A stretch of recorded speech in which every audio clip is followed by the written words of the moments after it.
오늘은요 사도행전 3장의 말씀으로 우리는 주의 움직이는 교회 라는 제목으로 하나님 말씀을 전하겠습니다. 여러분 지난주에 사도행전 1장 8절 사도행전 전체의 어떻게 보면 주제라고 말할 수 있는데요, 우리가 잘 아는 말씀입니다. 사도행전 1장 8절의 말씀 우리 같이 한번 암송해 보면 좋겠습니다. 오직 성령이 너희에게 임하시면 너희가 권능을 받고 예루살렘과 온 유대와 사마리아와 땅끝까지 이르러 내 증인이 되리라 하시니라. 우리 다시 한번 따라해 볼까요? 시작. 오직 성령이 너희에게 임하시면 너희가 권능을 받고 예루살렘과 온 유대와 사마리아와 땅끝까지 이르러 내 증인이 되리라 하시니라. 아멘. 여러분 누가는요 누가복음을 통해서 이 데오빌로 한 사람에게 예수님이 무엇을 행하셨는지, 예수님이 가르치신 것들과 또 예수님이 죽으시고 부활하신 것에 대해서 더 확실히 알게 하도록 누가복음을 기록했지요. 그렇게 노력했으면 정말 충분한 것 같은데 오늘 누가는요 거기서 멈추지 않고 정말 더 많은 애를 쓰고 노력을 기울여서 사도행전을 기록합니다. 사도행전은요 예수님이 약속하신 성령님이 제자들에게 임하고, 그래서 권능을 받은 제자들이 예루살렘과 온 유다와 땅끝까지 이르러 예수 부활의 증인이 되는 그 이야기예요. 그래서 다른 말로 이 사도행전은요 교회 이야기라고 볼 수 있어요. 그러니까 이제 누가는 막 교회의 일원이 된 이 데오빌로에게 이 사도들의 행적을 통해서 교회는 도대체 어떤 곳인지, 도대체 교회는 무엇을 하는 곳인지를 자세하게 알려주려고 하고 있는 거예요.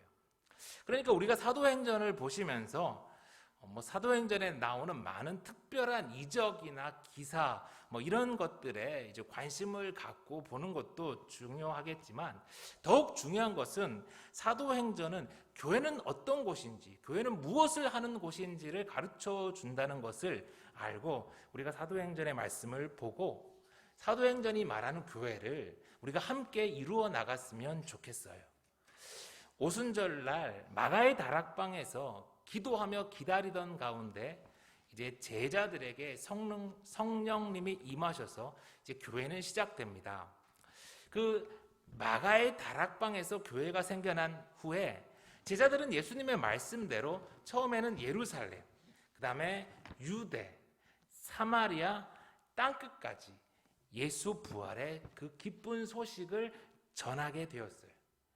먼저 이 예루살렘에서 베드로의 설교를 들은 사람들이 3,000명이나 회개하고 세례를 받는 그런 놀라운 일들이 일어납니다.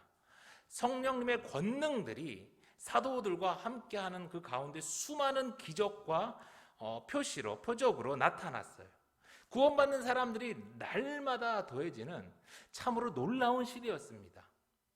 여러분, 그런데요 오늘 누가는요 그 놀라운 시대에 복음이 예루살렘에서부터 어떻게 전파되는지를 우리에게 알려주기 위해서 수많은 기적과 표적 그 사건들 중에 특별히 한 가지 사건을 딱 뽑아서 우리에게 아주 자세하게 들려주고 있는 거예요. 이 예루살렘에서 시작된 이 복음 전파가 유대, 사마리아, 땅끝까지 전파되는데, 그러니까 오늘 사도행전 3장에 나타나는 이 사건은 그 모든 복음의 전파와 교회가 확장되는 그것의 시작이자 기준이 되는 대단히 중요한 사건이라는 것이죠. 자, 그게 바로 오늘 우리가 읽은 말씀입니다. 우리 1절의 말씀을 다시 한번 보겠습니다. 제9시 기도 시간에 베드로와 요한이 성전에 올라갈새. 가장 먼저 이 특별한 사건을 우리에게 주목하게 하는 곳이 있는데, 누가가 말하는 그곳은 바로 성전입니다. 성전. 여러분, 누가는요 대단히 뛰어난 사람이었어요. 누가복음과 이 사도행전을 쓰면서 그냥 막 시간 순으로 쭉 이렇게 쓴 게 아니라 누가는 고민을 많이 하고 치밀하게 구성을 했어요.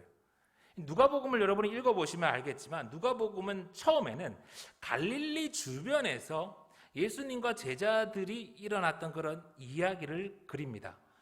그리고 누가복음의 중간에 보면요, 예수님과 제자들이 그 갈릴리로부터 예루살렘을 향하여 그 오는 여정을 말해주고 있어요. 그리고 누가복음의 마지막에서는 예수님과 제자들이 이 예루살렘에서 보낸 그 마지막 일주일의 그 사건들을 우리에게 들려주죠. 그러니까 한마디로 누가복음은요, 저 멀리 갈릴리에서 예수님이 예루살렘, 그것도 특별히 성전을 향해서 나아가는 이야기입니다. 여러분, 예수님이 갈릴리 좋은 곳에 계셨으면 마음 편했을 텐데 왜 굳이 성전을 향하여 가셨나요? 사람들이, 특별히 그 헤롯이 성전을 다시 세웠지만 성전이 성전되지 못하고 있었잖아요. 성전은 번듯하게 멋지게 지어져 있었지만 그들은 하나님을 버리고 대제사장과 종교 지도자들이 성전을 성전되지 못하게 하고 있었잖아요. 그래서 예수님이 예루살렘 성전에 가셔서 성전을 깨끗하게 하시고 엎으셨잖아요. 그것 때문에 예수님은 대제사장과 종교 지도자들에 의해서 십자가에 죽으셨잖아요. 그러나 예수님은 십자가에서 죽으신 지 사흘 만에 부활하셨어요. 사람의 손으로 지은 성전이 아니라 하나님이 보내신 예수 그리스도를 통해 이 땅에 참 성전이 새로 지어진 것이죠. 누가복음은 그것을 말하고 있어요. 그리고는 누가복음은 특별히 그 마지막에 24장 52절부터 이렇게 끝을 냅니다. 그들이 그에게 경배하고 큰 기쁨으로 예루살렘에 돌아가 늘 성전에서 하나님을 찬송하니라. 전에는요, 성전이 성전되지를 못한 거예요. 예수님이 십자가에서 죽으시고 부활하셔서 하나님이 이 땅에 세우신 참 성전이 되니까 이제 제자들은 그 기쁨을 다시 회복해서 성전에서 하나님을 찬송하는 거예요. 이게 바로 누가가 전한 복된 소식입니다. 여기에 그치지 않고 누가는요, 이 참 성전이신 예수님이 승천하시고 난 뒤에 무슨 일이 벌어지는가? 이 사도행전을 통해서 이 땅에 참 성전인 예수님이 떠나시고 제자들에게 맡기신 새롭게 생긴 성전, 바로 움직이는 교회, 제자들의 모습을 보여주고 있는 거예요. 그러니까 새롭게 생긴 하나님께서 허락한 이 땅에 보낸 참성전 예수님이 떠나시고 그 뒤에 이 땅에 새롭게 생긴 성전인 움직이는 그 교회에 대해서 이야기하는데, 그 교회의 첫 무대, 예루살렘과 유다와 사마리아와 땅끝까지 퍼져가는 그 교회의 첫 무대가 바로 어디냐면 오늘 옛 성전, 헤롯 성전, 변하지 않았던 그 성전 앞인 거예요. 그 앞에서 일어난 일을 오늘 누가는 우리에게 주목하게 하는 것이죠. 성령 세례를 받은 뒤에 제자들은 날마다 마음을 같이해서 모이기를 힘썼습니다.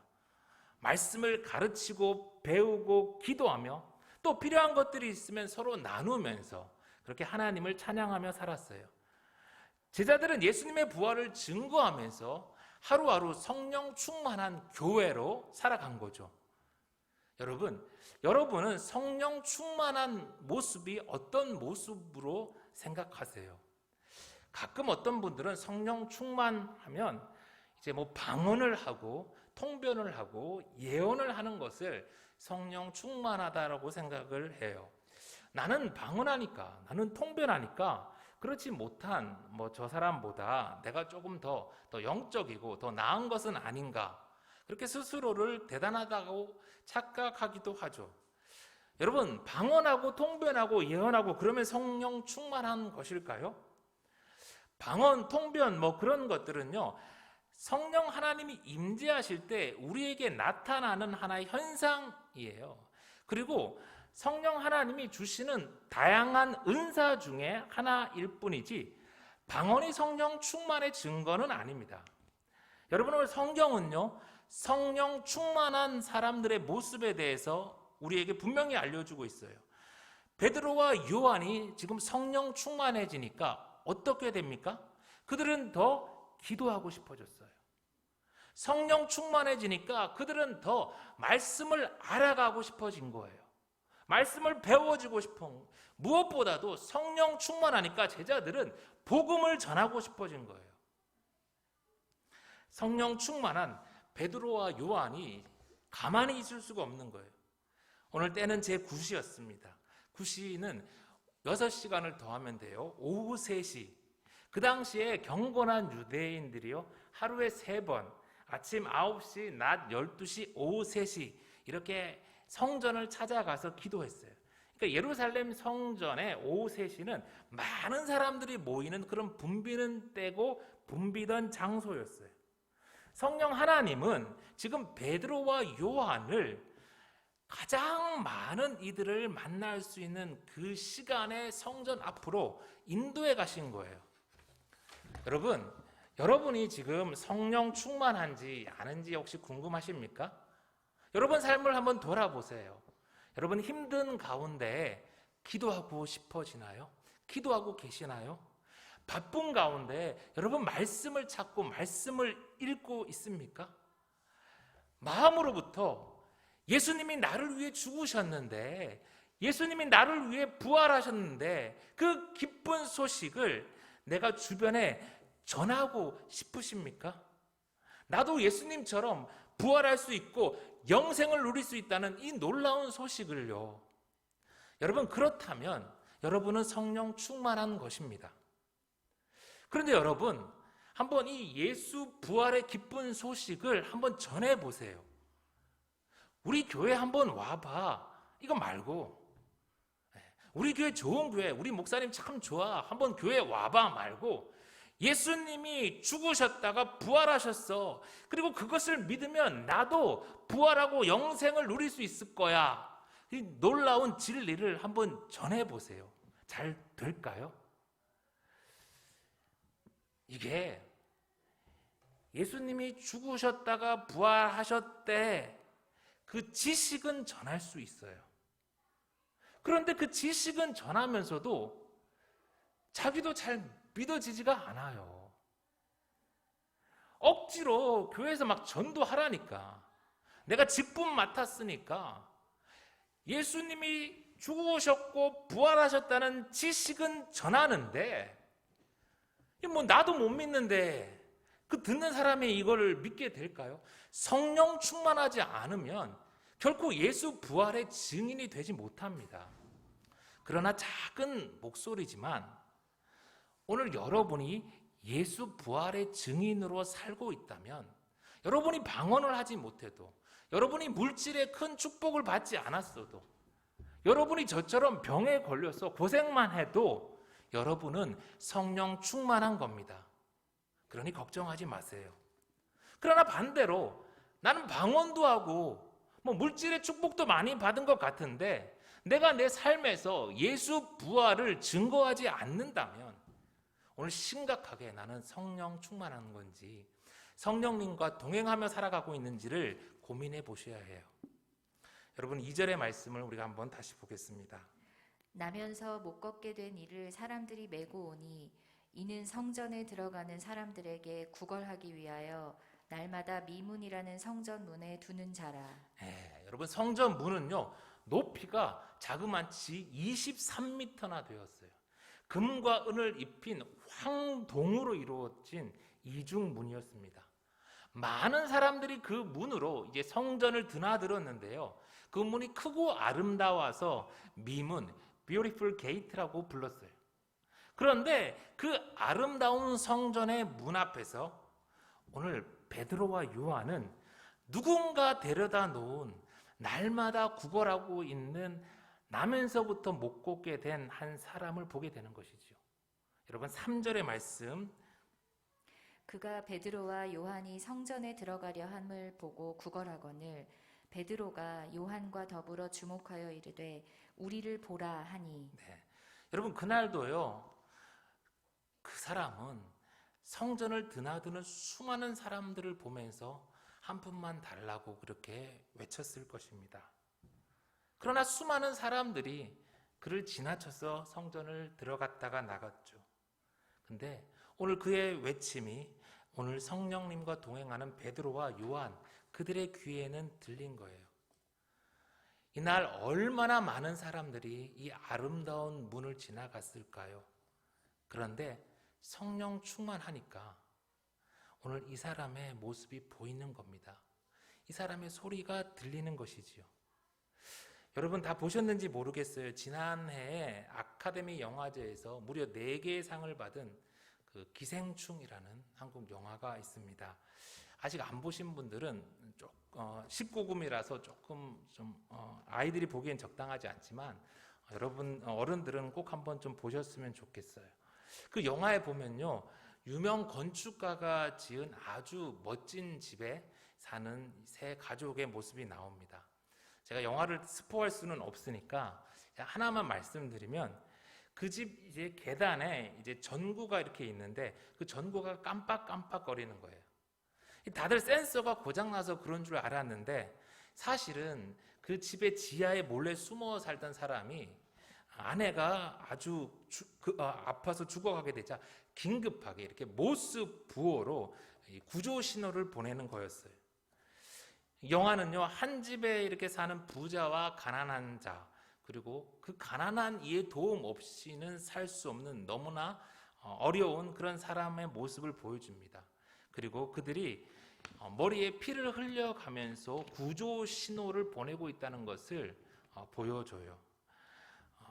그리고 이 영화는요, 그 신호를 알아채지 못한, 너무나 잘 살았지만 그 신호를 전혀 알아채지 못한 그 집에 얼마나 안타까운 비극이 일어날 수 있는지를 보여주면서 우리 사회에 이제 경고를 하고 있는 것이죠. 물론 오늘 우리에게 보이고 들리는 모든 구조 신호를, 도움을 요청하는 그것을 우리가 다 신경 쓰며 살 수는 없을 거예요. 우리가 다 감당하지도 못하고요. 그러나 성령 충만하면, 우리가 성령님과 함께 동행하면 오늘 우리에게 보이게 하시고 들리게 하시고 만나게 하시는 그 구조 요청은 보이고 들릴 거예요. 무시하지 않을 거예요. 그리고 성령님은 우리에게 그들을 주목하게 하시고 그들에게 우리를 보라고 담대히 말하게 하실 것입니다. 세상 사람들은 다 바쁘고 다 손해될 것 같아서 그냥 지나쳐도 잠시 멈춰 하나님이 만나게 하는 그 사람을 대하게 할 거예요. 마치 예수님처럼요. 그게 성령 충만한 것이지요. 여러분, 오늘 간절히 도움을 요청하는 이 사람의 모습을 한 번 더 봐주세요. 그 사람이 오늘 어디에 있습니까? 가장 많은 사람들이 오고 가는 성전 미문에 있어요. 가장 거룩하고 가장 아름다운 성전 문 앞에 오늘 가장 비참한 사람이 도움을 요청하고 있는 것입니다. 여러분, 성전은 무엇을 하는 곳입니까? 사람이, 죄인이 죄를 용서받는 곳이 성전입니다. 사람이 회복되고 치유되는 곳이 성전입니다. 하나님의 은혜가 흘러 넘치는 곳이 성전이에요. 에스겔 47장의 말씀처럼 그곳으로부터 흘려나오는 은혜의 강물이, 생명의 강물이 온 땅을 적시고 만물을 소생시키는 곳이 바로 성전입니다. 그런데 그래야 할 그 성전 문 앞에 가장 연약한 사람이 그 성전은 들어가 보지도 못하고 그 성전에서 흘러나오는 하나님의 은혜는 아무것도 누리지 못한 채 날마다 구걸하는 인생을 살고 있는 것입니다.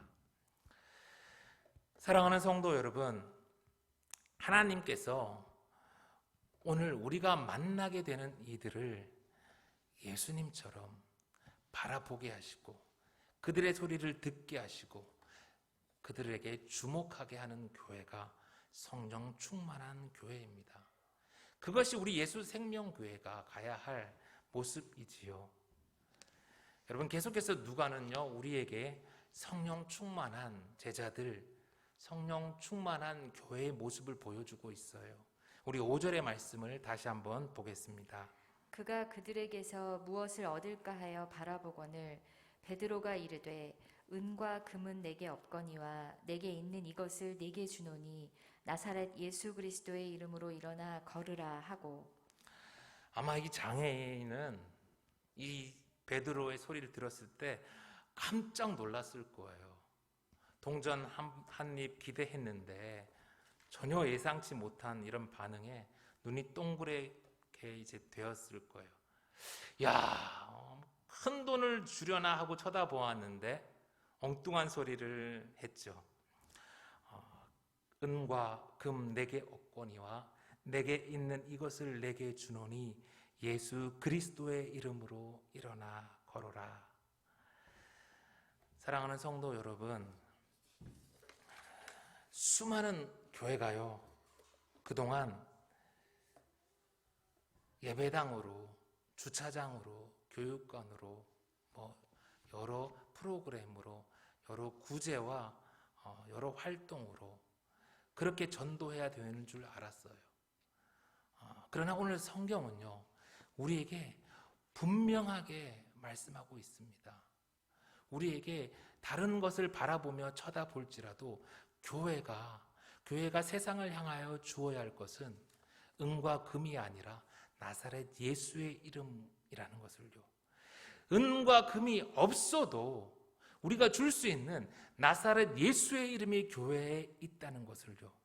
그러기에 건물이 없어도, 교회에 돈이 없어도, 교회에 다양한 사람이 없어도 교회는 얼마든지 우리에게 주신 사명인 예수 부활의 증인으로 살아가는 그 사명을 감당할 수 있는 것입니다.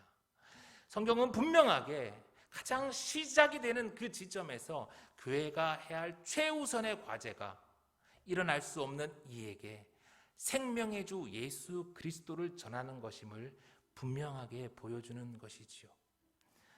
사랑하는 성도 여러분, 교회가 교회될 때, 참 성전의 역할을 할 때 무슨 일이 일어났습니까?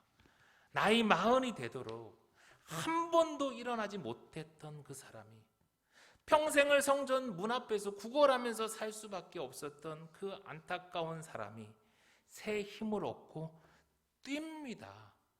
매일 성전 밖에 있었는데 여러분, 이제는 제자들과 함께 성전에 들어가서 걷고 뛰고 하나님을 찬송해요. 여러분, 이곳이 교회예요. 물론 당장 먹을 게 없는 분들한테 먹을 것도 주어야 되죠. 당장 어려움에 닥친 분들을 도와야죠. 그러나 궁극적으로 우리가 그들에게 주어야 할 것은 생명의 주 예수 그리스도예요. 오늘 우리 옆에는 오늘 이 사람처럼 나면서부터 걸을 수 없는 사람이 잘 안 보일 수 있어요.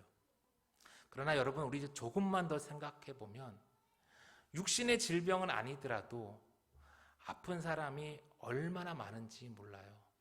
여러 가지 사연으로 힘든 사람이 얼마나 많은지 모릅니다. 오늘도 고통 가운데 하루하루를 힘겹게 살아가는 이들에게 베드로와 같이 다가가서 우리가 가진 생명의 주 나사렛 예수를 전하는 곳이 바로 교회입니다. 여러분, 우리 9절의 말씀 한번 보세요. 모든 백성이 그 걷는 것과 하나님을 찬송함을 보고 그가 본래 성전 미문에 앉아 구걸하던 사람인 줄 알고 그에게 일어난 일로 인하여 심히 놀랍게 여기며 놀라니라.